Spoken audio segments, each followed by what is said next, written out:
Let's talk about causative verbs. These verbs are all about making things happen. They describe situations where someone or something causes an action to be performed by someone else. Think of it like this. You're not doing the action directly, but you're the reason it's happening. For example, imagine you ask a mechanic to fix your car. You're not fixing it yourself, but you cause the mechanic to do it. The verb ask in this situation is a causative verb.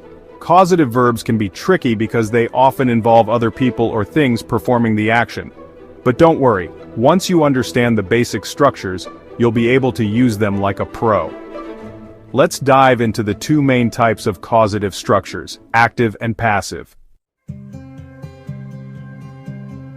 In active causative structures, we focus on who or what is making the action happen, or you can say the subject causes the object to perform an action. The basic structure is subject plus causative verb plus object plus action verb or base form of the verb. Let's break it down with some examples. I will have my assistant call for an appointment. Here I, the subject, is the person who is causing the action will, a modal auxiliary verb that places the sentence in the future tense, have.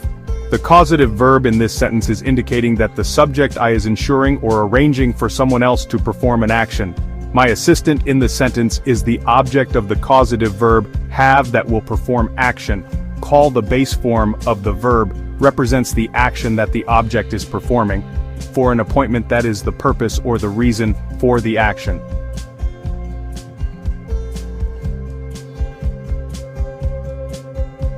As you can see, active causative structures are all about showing who's in control. Now let's look at passive causative structures. In these structures, we're less interested in who's making the action happen and more focused on the action itself, or the subject arranges for an action to be done to the object. The basic structure is subject plus causative verb plus object plus past participle plus by plus agent. Here are some examples to illustrate. I had my hair cut. Notice how we don't mention who cut the hair. We're simply saying that the action, getting a haircut, was done. She got her car washed. Again, no mention of who washed the car. The focus is on the car being washed. They had their house painted. The emphasis is on the house being painted, not who did the painting.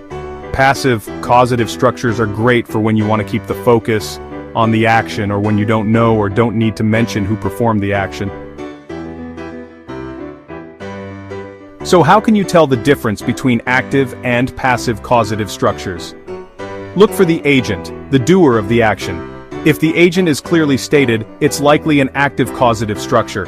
If the agent is missing or introduced with by, it's likely passive. Consider the focus. Active causative structures emphasize who's making the action happen. Passive causative structures emphasize the action itself. Understanding causative verbs is important for speaking and writing accurately and naturally.